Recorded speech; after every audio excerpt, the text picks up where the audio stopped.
I'll say right off the bat. I'll say right off the bat. This movie is pretty.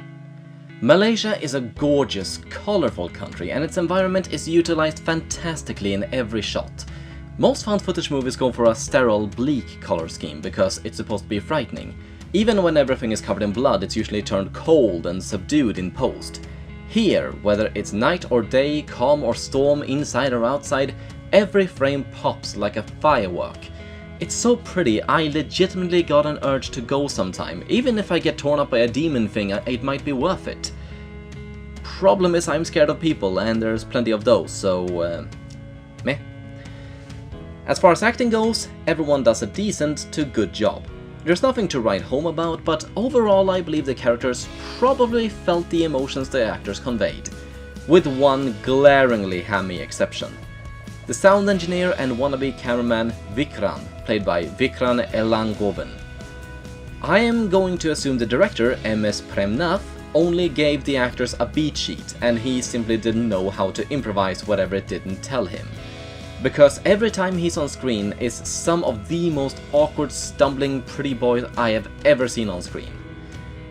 Second only to Ui Fing Wei, the deranged security guard who comes off more as a 5-year-old in a tantrum.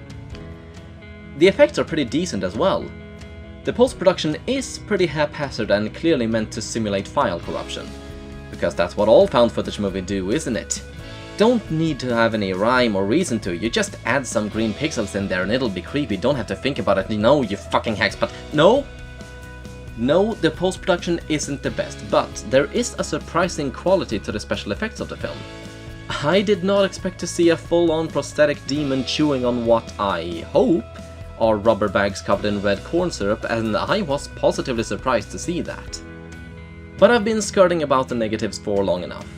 Like I said, the movie is pretty, but clearly it's made by people who have no experience making found footage. Which, funnily enough, is a major selling point for the movie. The first Malaysian Tamil found footage movie. On a technical level, it's serviceable. At a meek $50,000 budget, what we get is more eye-catching than what a lot of similar first-time Western productions have offered. But there's nothing uniquely spectacular going on. It's not a Michael Bay or Roland Emmerich movie where the visuals are so good, it doesn't matter the story, plot and characters are all in the gutter.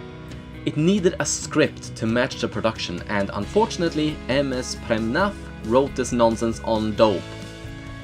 Let's talk about the cinematography. The movie is found footage so far as the characters do have cameras they do point at each other and we're trapped inside the lenses, watching the events unfold. It works at its most basic principle, bringing us closer to the events, but it's done with no sense of logic or forethought. For one, the movie starts too early. The premise of the film is a documentary team and ghost hunter squad join forces to investigate a haunted hotel. Half the film is spent waiting for them to get started, which amounts to almost 40 minutes of painfully contrived reasons for why the camera is rolling. I've heard of behind the scenes footage, but most of it comes down to pointless documentation of who these people are and what they do. I say pointless because there is a subplot where the main character is looking for her vanished brother. But not only is nothing done with this, but in no way does it affect the main events. Then the failings become more egregious, when they set up surveillance cameras only to film when the cameras are present, even though interesting things are happening without their presence, or when the cameras they are holding in their hands switch direction from whatever they're filming to close-up of the characters' faces. I can't imagine what was going through Nav's head when he thought of that. Then there is the story itself. Fuck me backwards, is it bad. It occupies this strange quantum uncertainty where it both is and isn't lacking a plot.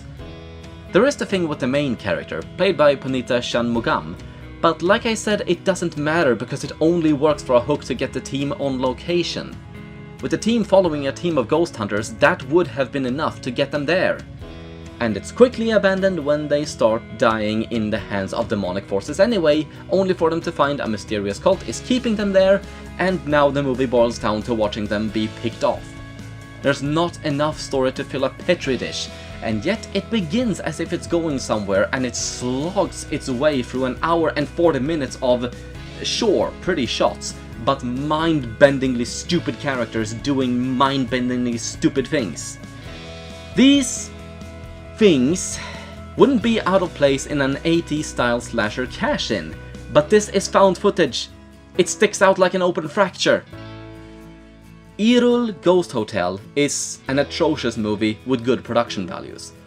I hope Kuman Pictures try again, but for God's sakes get another writer-director to do it. There is something here to develop, but this film is a do-over if I ever saw one. I sentence IRUL Ghost Hotel to a 4 on a scale of 11.